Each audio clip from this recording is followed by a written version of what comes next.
totally forgot about that. Unette, London. hello from Oh, London. London. That's where I did my Wow. English diploma. Hello. I've never been to London. I want to go to London. Oh, come and join us. Definitely. Not today. It's raining and miserable. Shall we Isn't tell that every day? Every day my Well, friends tell me that. unfortunately, yes, it is the case, even in the summer, but never mind. Shall we share how we know each other, Unette? Yes, if you'd like me to. So I'm Alicia's sister.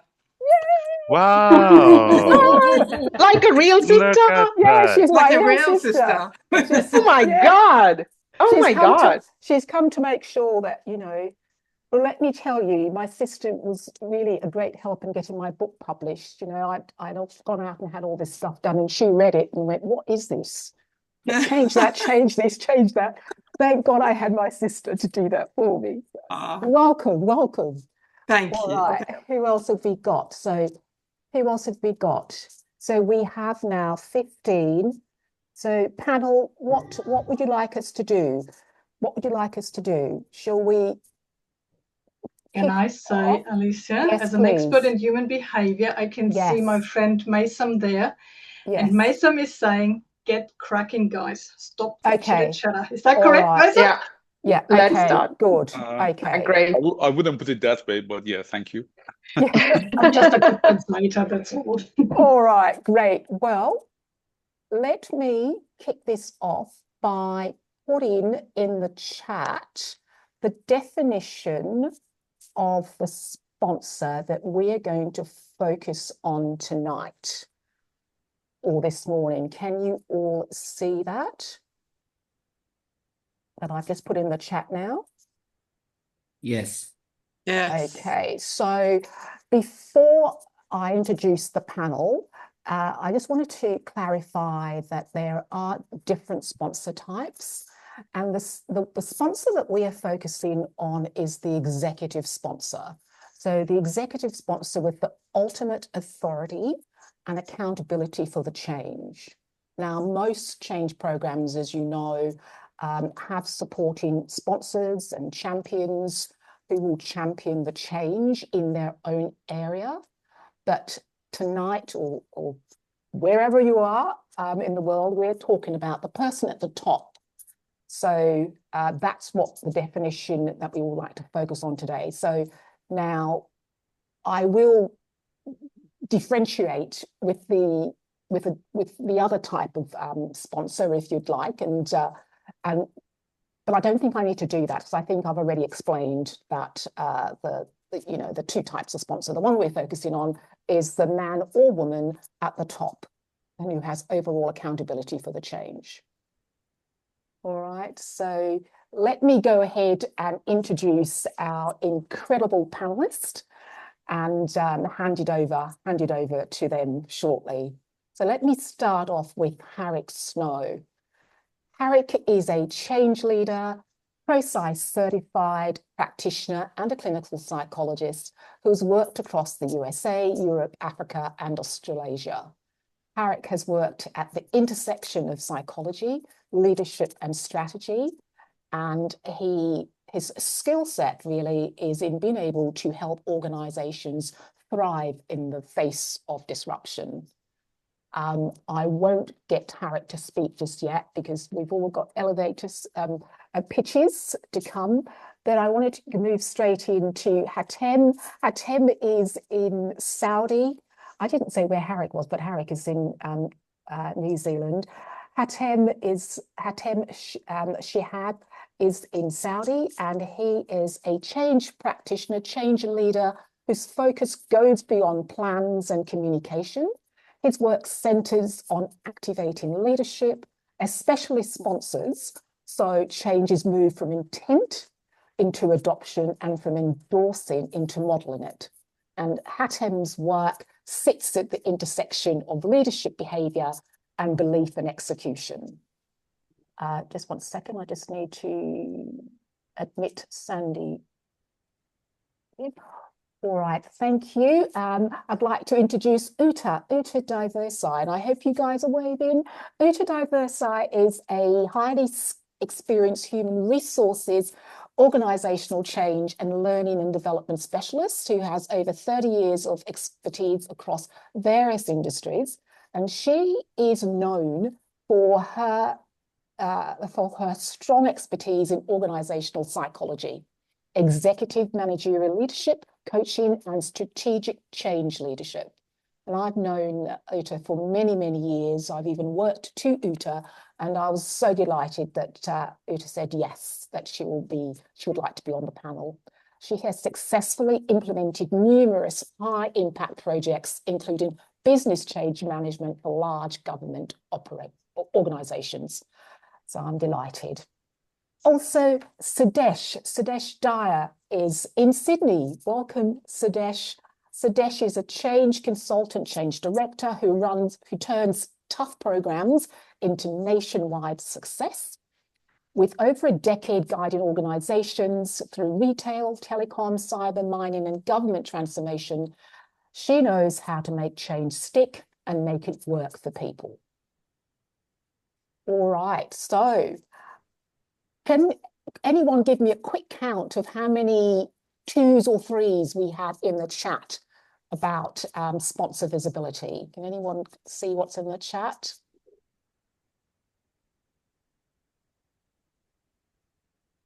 I can't.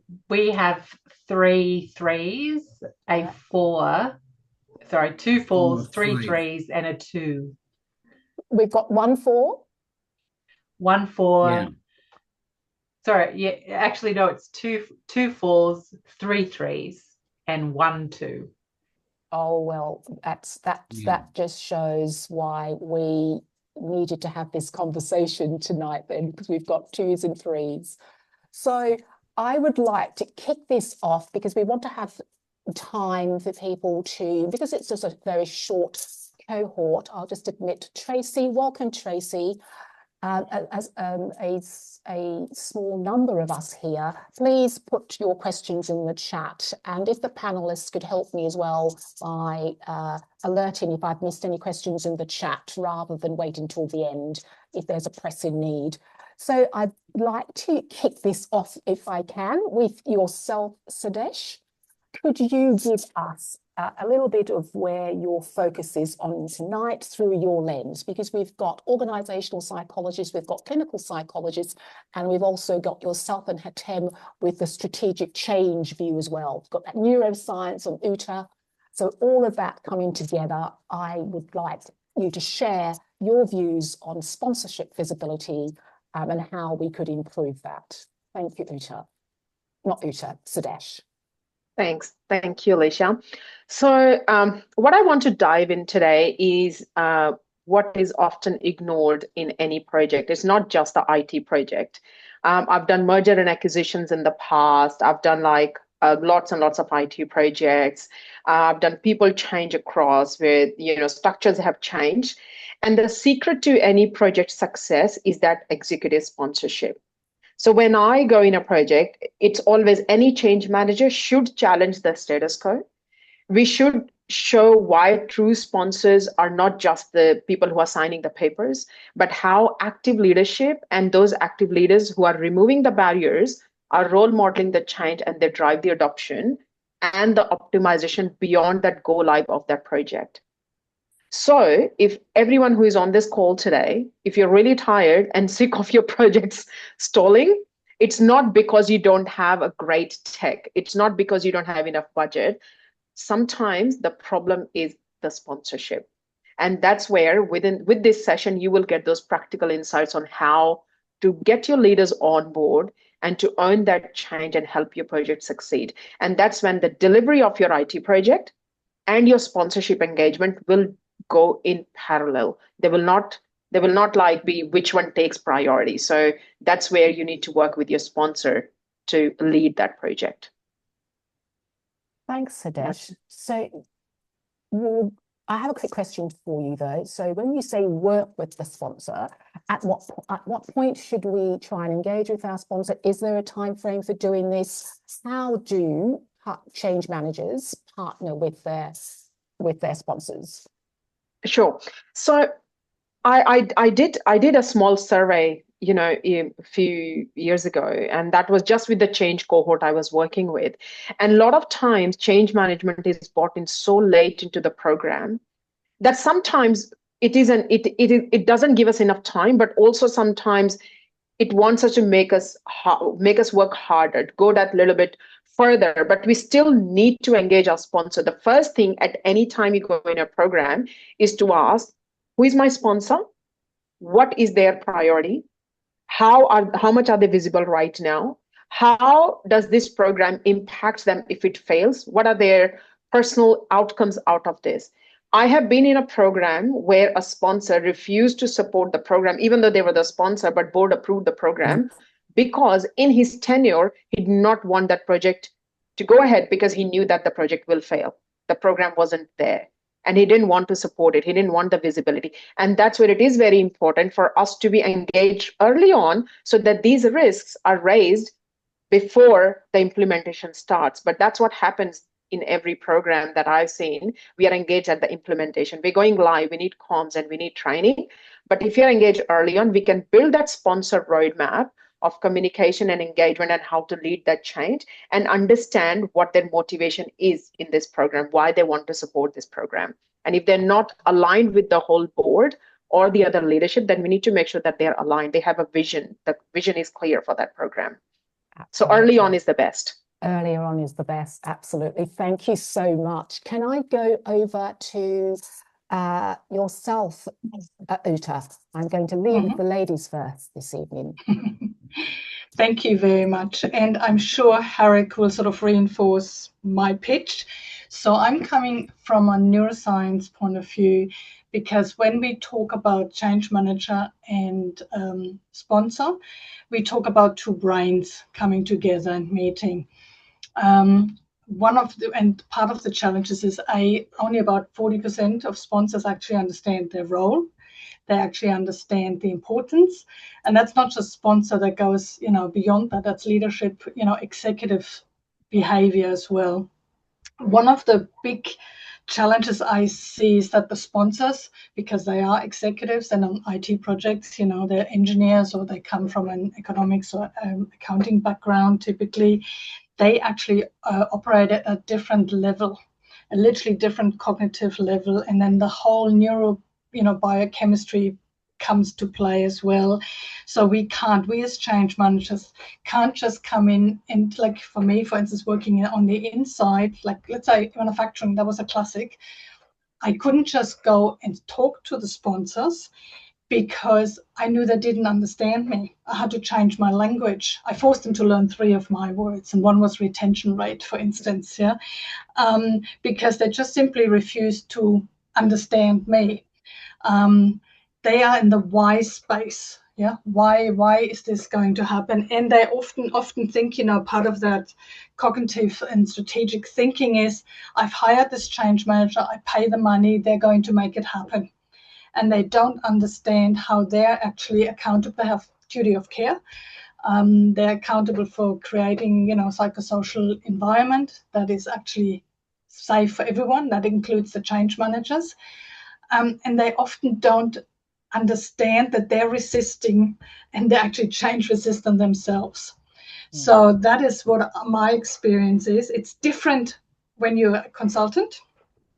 When you're in the consultant space, you can actually benefit from cognitive biases. For instance, the heavy funding or heavy investment bias.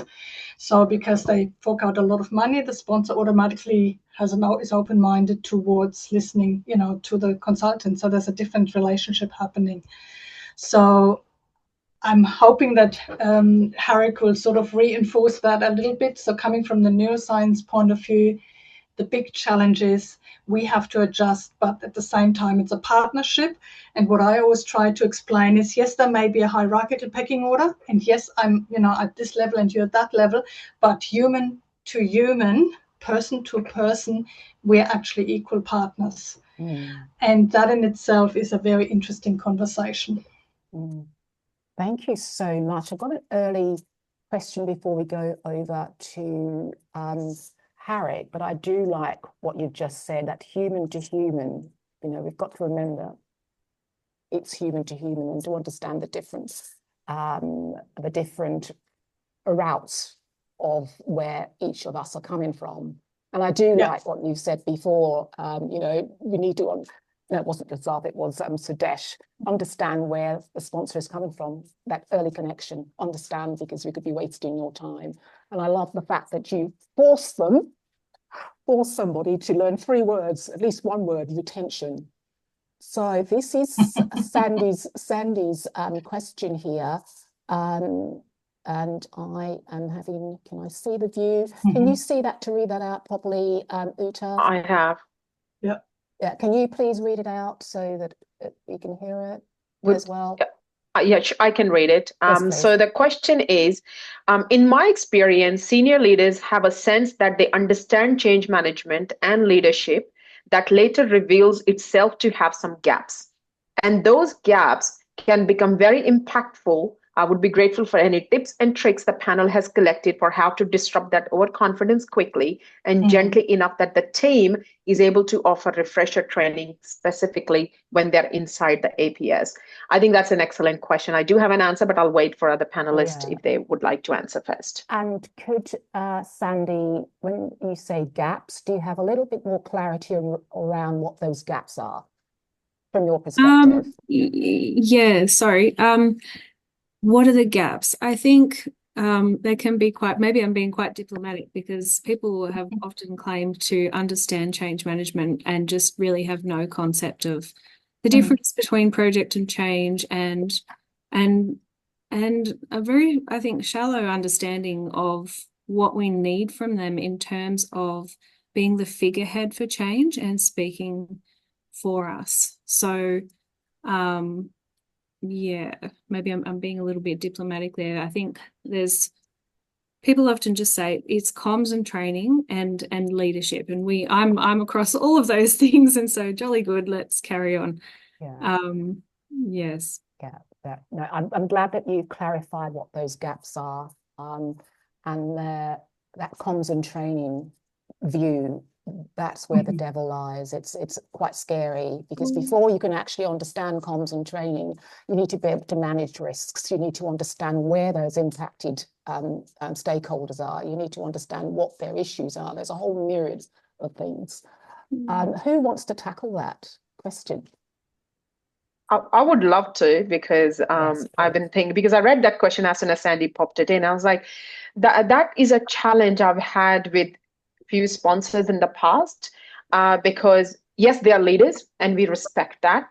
How to disrupt that overconfidence quickly and gently is to respect that acknowledge that, understand that you know what change management is and how it needs to be done. Let's work on this plan together. Can you review my change plan? Give them as much information as you can so that they start to understand what you're actually planning. Have a discussion with them. Okay, what is your roadmap then? How are you going to bring that visibility of the program? Put the question in their bank, put the ball in their court, and help them answer that question. And if they say, well, why don't you plan it? Then you plan it and bring that plan on board with them. And they might say, well, we don't need that. Okay. And that's when you say, okay, this is what so give them those very tangible outcomes of everything that you want them to do. If I can, sorry, Sadesh, maybe if I can build on what you've said as well as what Jutta said. I think it's very important for change managers to stop speaking in change management speak. And I truly believe that we need to acclimatize, or we need to focus on the world within which the sponsor lives. And that is when you start to talk about things like risk, a return on investment. What if we don't achieve the objectives? And what happens if we don't achieve the benefits? And if you start to talk that language and you say, my role is to help you to manage and mitigate the risk. My role is to help you to ensure that you get a return on investment. And my role is to help you to ensure that benefits will realize, because you need change management once we go live, and we need to embed it in behavior. And I think as soon as we start to talk their language and we think as they think. I think it makes it easier for them to have an understanding of what change management is and how what you do is going to help me to achieve the intent of this change. I have a gentle pushback, if I can, Harry. Yes. Just a gentle pushback. When you say that we need to change managers, because that sounds quite general, that it almost sounds as though we're not doing that we're not speaking in their language, like, you know, return on investments and managing risks. I would like to challenge that we don't do that. Sometimes I think it's difficult to actually get to the table, to actually have those discussions, because they've first of all got to see us, that we're not just comms and training. And we don't have a seat at the table. Yeah, you can challenge me, and you're quite right, Alicia. I like a challenge. I think what you're talking about is exactly what I've done when I started in change management. I remember that I started to talk about what I do and what is the value of what I'm doing, and I spoke change management speak, and I lost my sponsor totally. He was all over the place, and actually there was no trust. But I've learned through experience that if you want to build trust with your sponsor and you start to see the world as they do, or you try to understand at least the world that they live in, and you start to speak that language, um, then it helps me to create a better connection with my sponsor. Because he has some pain points, or he has a bonnet in his bee. So what I'm trying to do is, how can I help you to ensure that you are successful? Because that's what we as change managers need to do. We need to enable those roles, like sponsor as well as our frontline managers, to perform the roles that they need to perform to the best of their ability. That's actually why I think we are there. Absolutely. You've got to keep an eye on. Thank you for that, Harry. That's beautifully explained. Your mic is a bit in and out, so I'm hoping that we've captured all the beautiful things that you just said. Hatem, and could we go to you? And I want to go back to Sandy afterwards, just to make sure that we've addressed her question. And also, I haven't forgotten that Uta was hoping to connect with you, Harik, in terms of what she said earlier about the neuroscience space, the clinical psychologist space. But Hatem, we hadn't heard from you. So can we get your view on this, please? Not on the question, but generally on the sponsorship, which is really a passion for me, because primary sponsorship is such a very important role. So I will cut it short with making sure that we design the environment that we would like the sponsor to be operating within, because the context has changed. Maybe the process, the mechanics has not changed.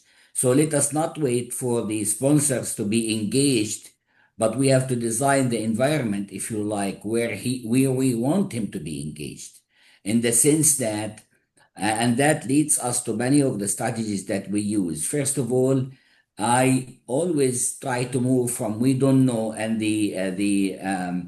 I would say the syndrome of gap into the context has changed. The environment has changed. So what type of muscles that we need to really thrive and make sure that we want to build those muscles? Because historically speaking, frankly, many of the sponsors, they have a prototype or they have a pre-assumption that these are the muscles that we want to work on. For example, they are very much focused on methodologies, maybe approaches, maybe certain workshops or whatever, things that they have been used to, which is part of their comfort area and their comfort knowledge.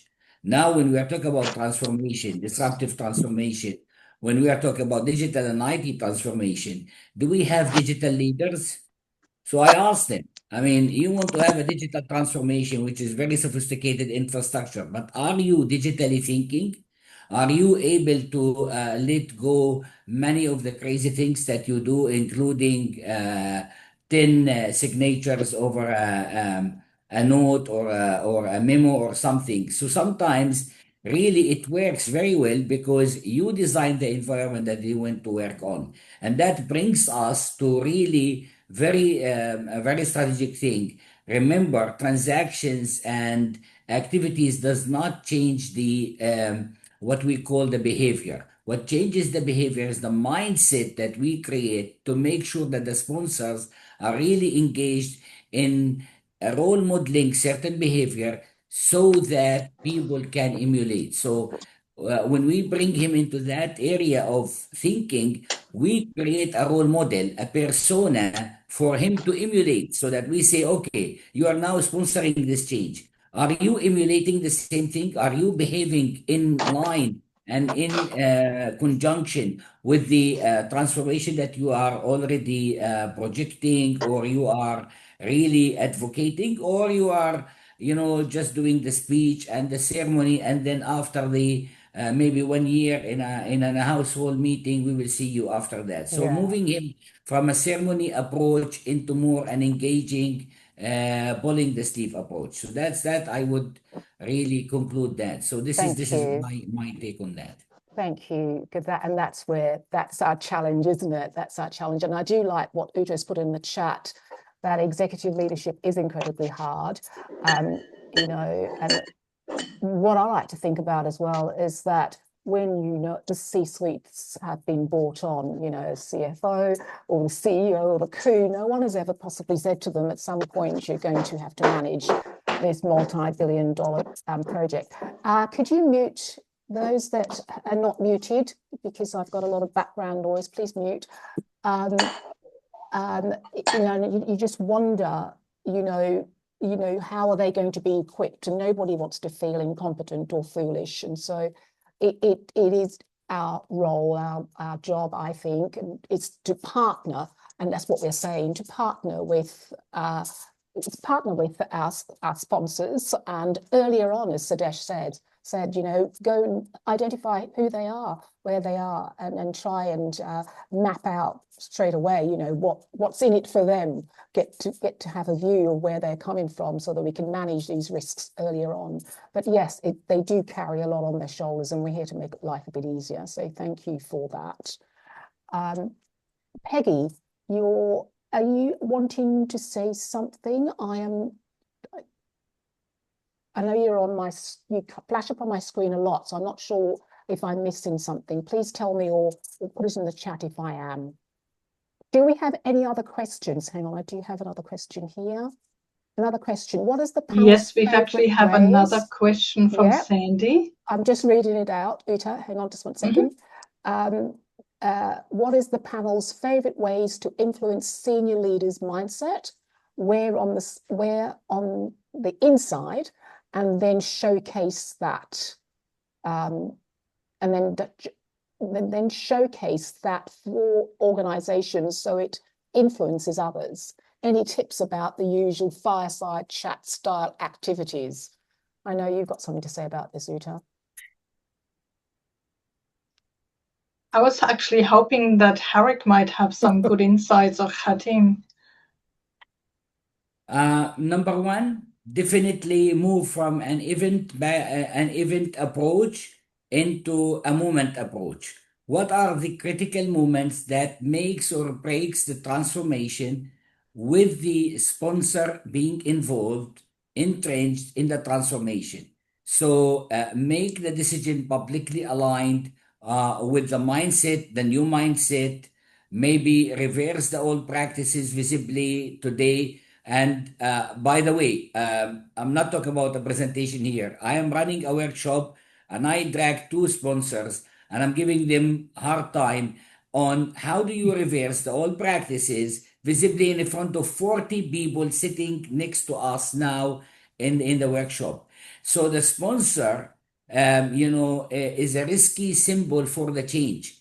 But if they are able to alleviate the barriers that is happening in the change, that is really the moment that the people are really practically, if you like, it's really very important. So this is number one, moving from the mindset of an event into a mindset of leadership movements, and this is what I would give number one. Yeah, if I can maybe come in here as well. the thing that I kind of realize is that the trust relationship between myself and the sponsor is of utmost importance. And if I am having that trust relationship, then it's easier for me to shift that mindset. So it's in the relationship.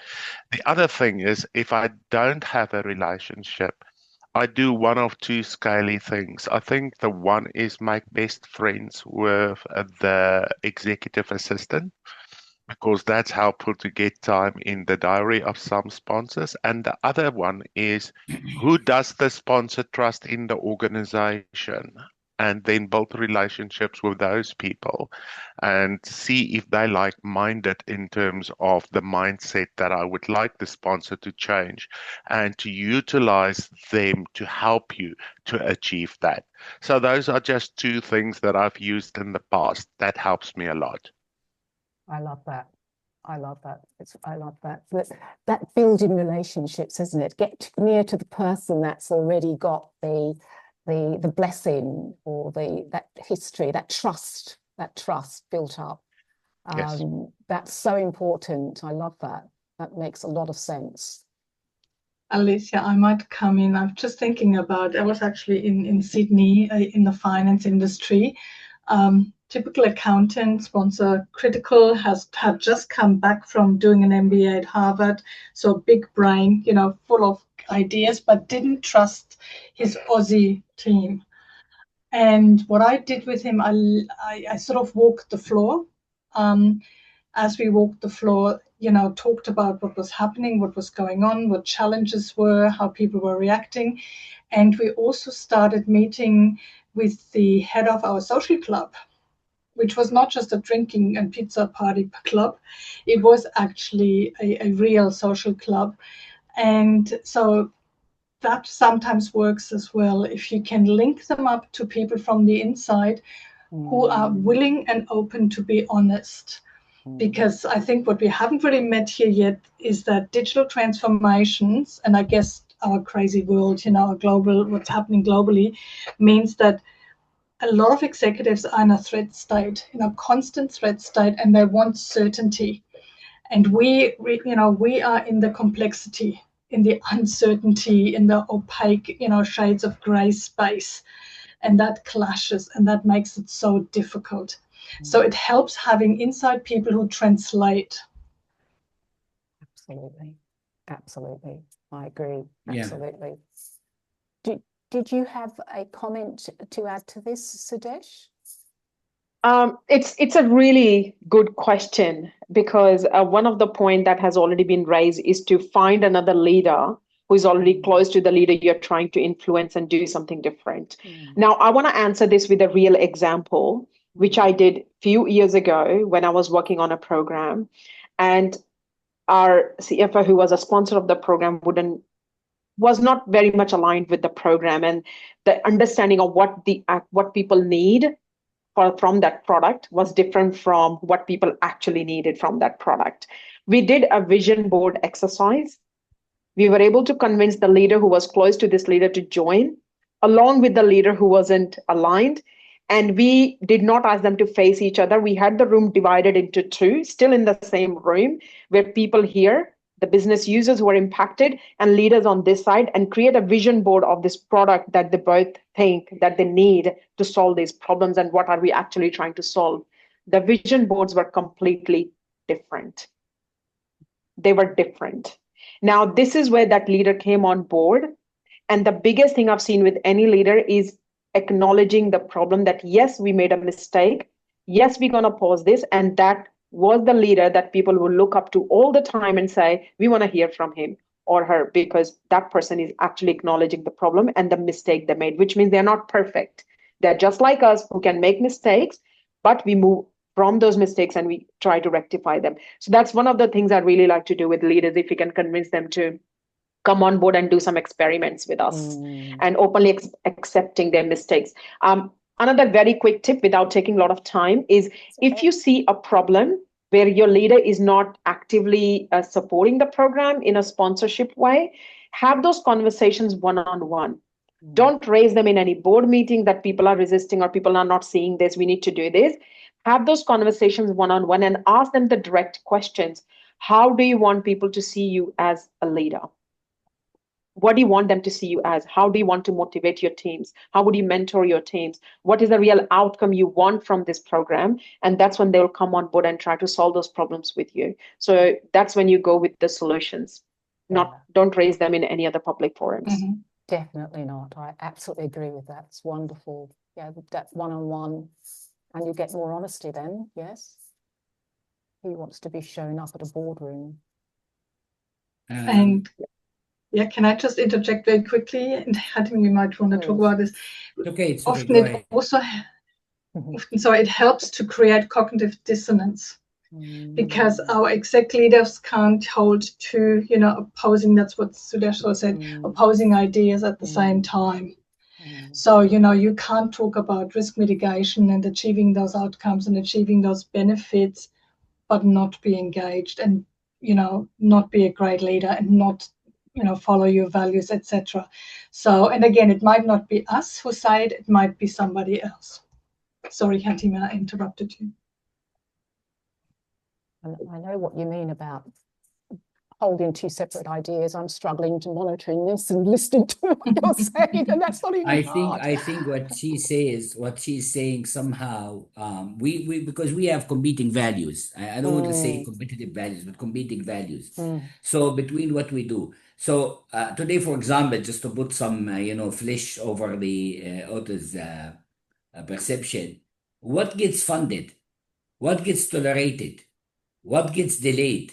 So we ask these difficult questions with the sponsors. Are we really, when we are talking about behavioral change or we are talking about cultural change, are we funding something completely different, something transactional, something which will really, if you like, strengthen or solidify a hierarchical model? When we are saying, for example, with this company or doing transformation, they have 100 times the word innovation.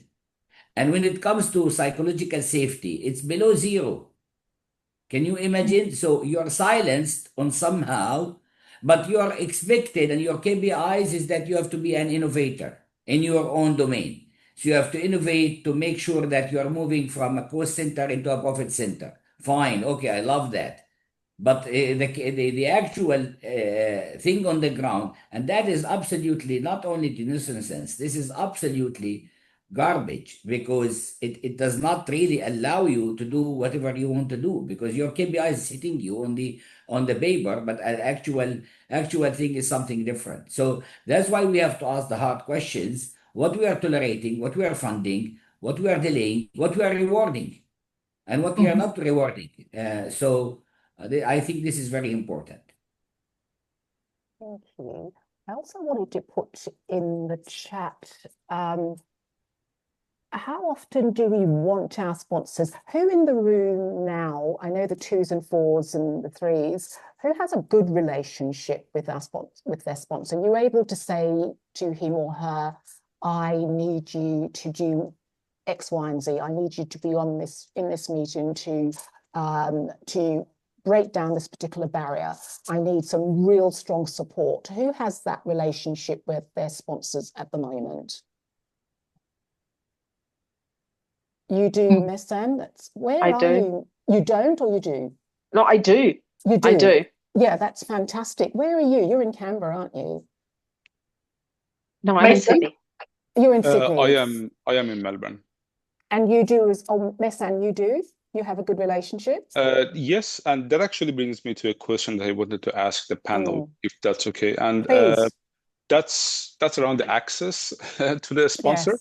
So I think all of the ideas and discussion is fantastic, but I think they rely on the fact that, or the assumption that we do have access to the sponsor. So I put a range in my earlier answer, 3 to 4, and I think that depends on the level of the executive or the sponsor of my project. So to give an example, we did a project a few months ago. The executive was fantastic. They really wanted to get involved and engage, but they just didn't have the capacity. So towards the end of the project, we came together and turned out that the project team and the sponsor had completely different ideas and vision of the project. So it wasn't a great success. What I did after that was that I did a lesson identified workshop. We went through everything that we could learn, and I made a recommendation for the follow-up project, which I'm managing right now, that maybe the sponsor for this project should not be at this level. Maybe there should be a level lower that would allow me to have better access to them, which is similar to another project that is very successful. I have very good access and relationship with my sponsor. And I think that feeds to the point that Hatem made, that it's very important to build that trust and relationship with your sponsor if you have access to them. So if you don't have access to them, that's not going to happen. My recommendation was rejected, and the same sponsor was allocated to my follow-up project for a very good reason. We need, depending on how high profile the project is, you need some executive, I guess, authority and direction to resolve, different ideas and different issues to make sure that the project can progress to the next step. So here I can see a sort of gray area, something that as a PM I have to balance very gently. If I want to have a better access and build a better relationship with my sponsor, ideally I don't want them to be super busy or super high on the hierarchy.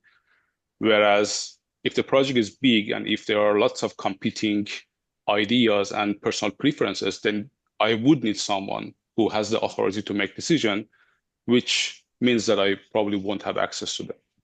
So how do you navigate that challenge? It's a great one. I'll just give you a personal example. At my last program of work, the executive sponsor was very, very busy. And for me to build the relationship with the business owner was quite helpful, because that is what I understand that lower level sponsor can be.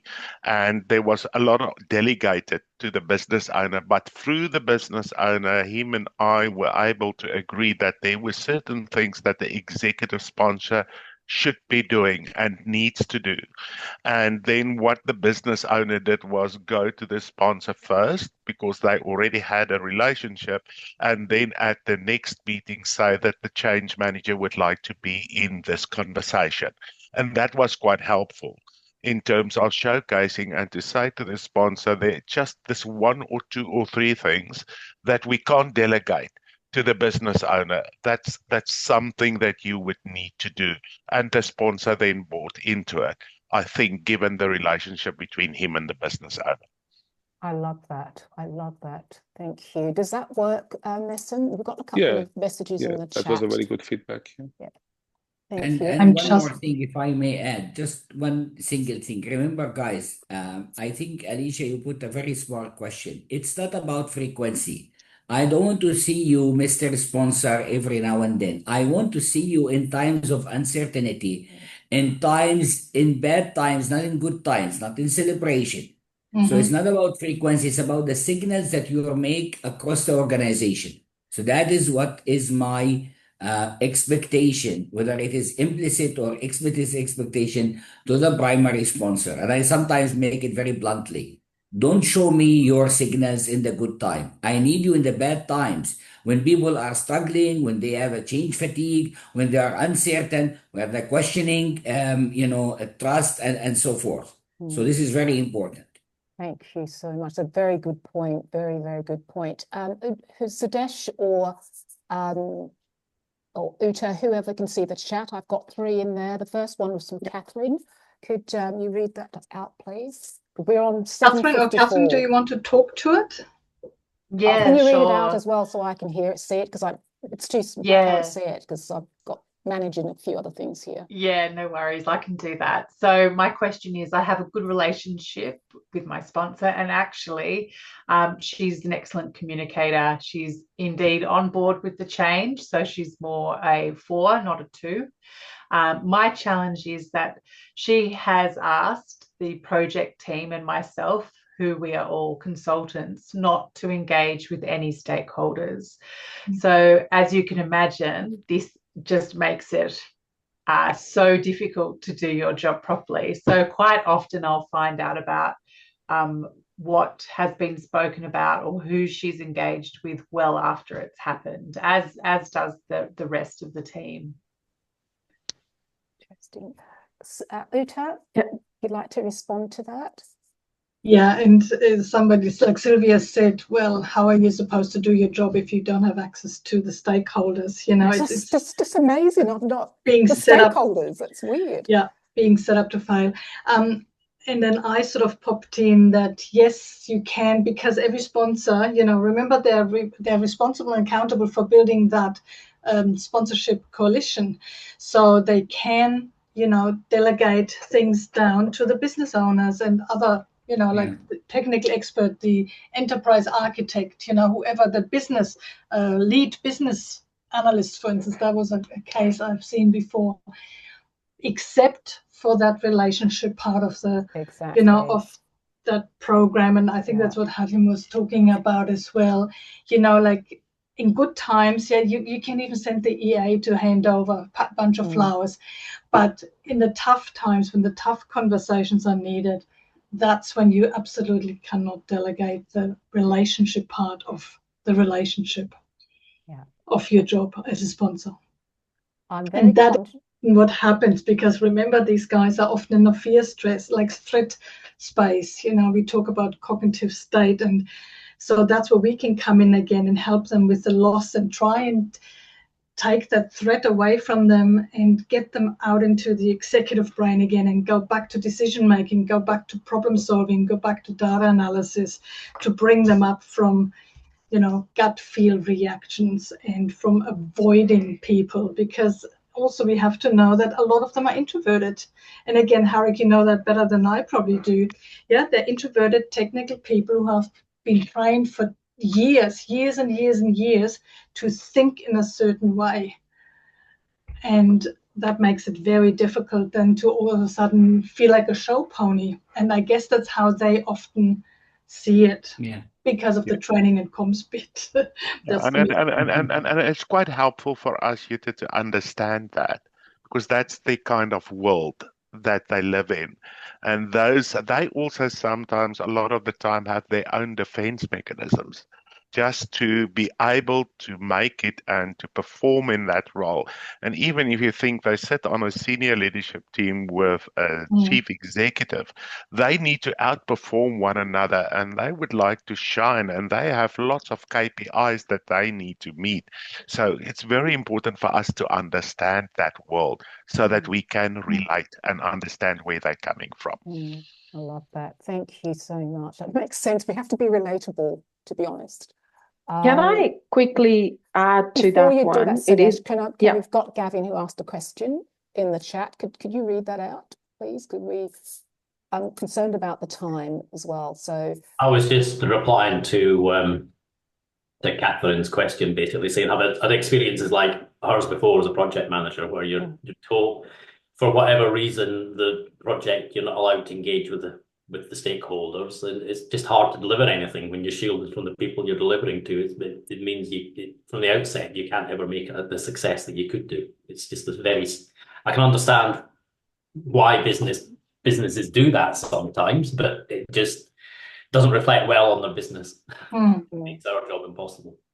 Sorry, Suresh. Thank you. That Gavin. all is I appreciate everyone's feedback there. It is somewhat validating. So I mean, I wish we had more time to find out what happened. I've got one other new question in the chat, but we are on 1 minute to go. Can Uta, since I can see your lovely face. Oh, Sandy, reading out Sandy, I think it's a statement rather than a question. Leveraging the need to shine might sound slightly manipulative. Perhaps we can call it leadership instead. Yeah, it's an important point to remember. Sandy? Oh, yes, no, very much just an observation. And now I'm thinking about how we can sort of help find ways for our leaders to be showcased and recognized for what they do get right when it comes to and being visible leaders of the change.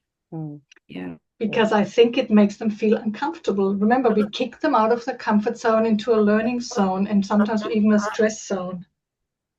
Yeah. So it's not easy. And I have worked with, gosh, I'm down in Hobart. I'm thinking of CSRO when I was working with a executive, very high level executive. He'd actually won personally $500,000 in the Science Japan Prize. It was like similar to the peace, Nobel Prize, whatever.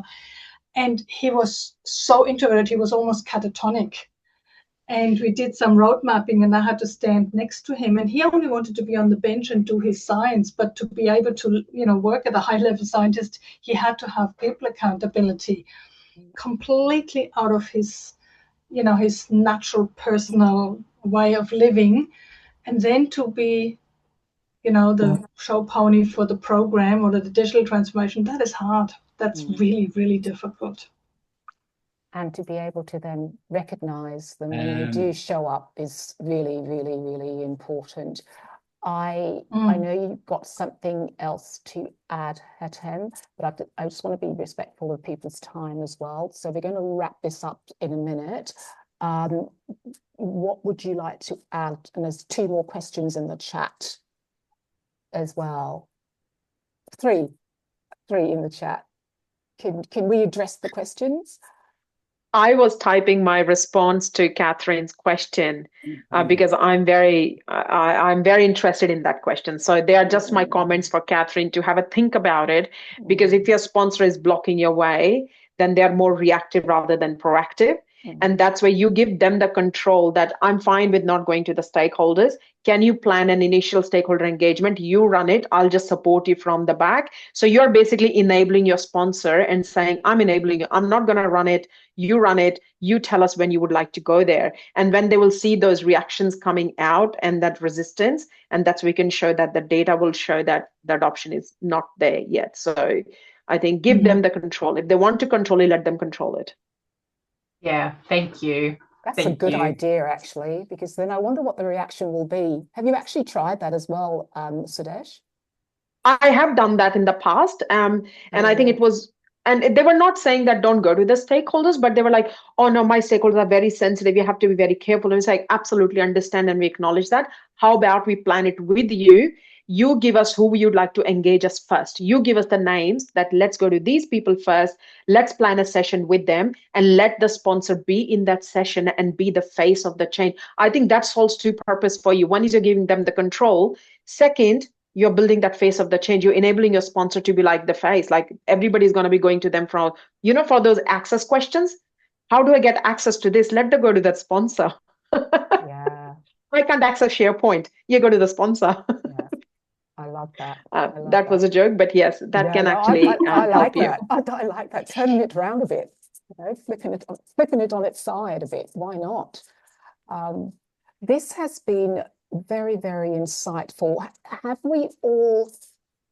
I've got someone in the waiting room. Can you believe that? Have we all gotten what they wanted out of tonight? Have you gotten what you wanted out of tonight? Messem, is it Messem, who's the project manager in Sydney? Messem. Messem?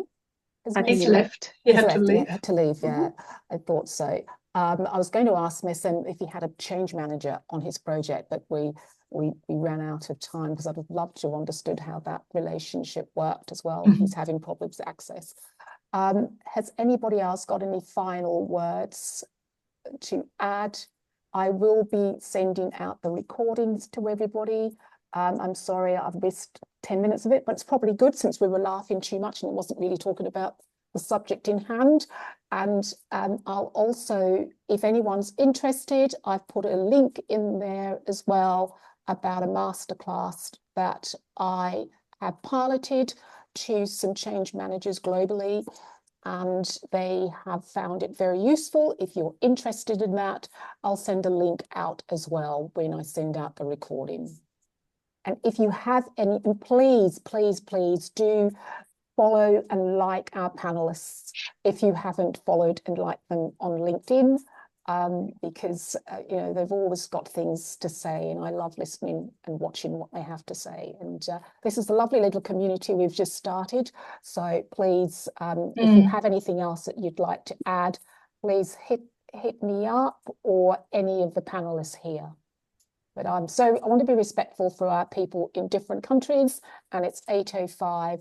Is there a parting question from anyone or anything else before we go? Before Harry goes to bed, come on, let's be honest. Harry goes to bed. Thanks for that. Thanks for your empathy. If we have sponsors that have more of that, it would be so helpful. We'll manage scarf so quickly through, you know. Thank you. When people are leaving. Thank you. Thank you all, Catherine. Yeah, please be in touch. Yes. Please connect. Thanks all. Thank you. Good luck to all of you. Hope to see you soon. Stop the recording. Thank you. Thank Bye. you. Bye. Thank you. Bye-bye. Thank you, everyone. Thank you. Thank you. I'm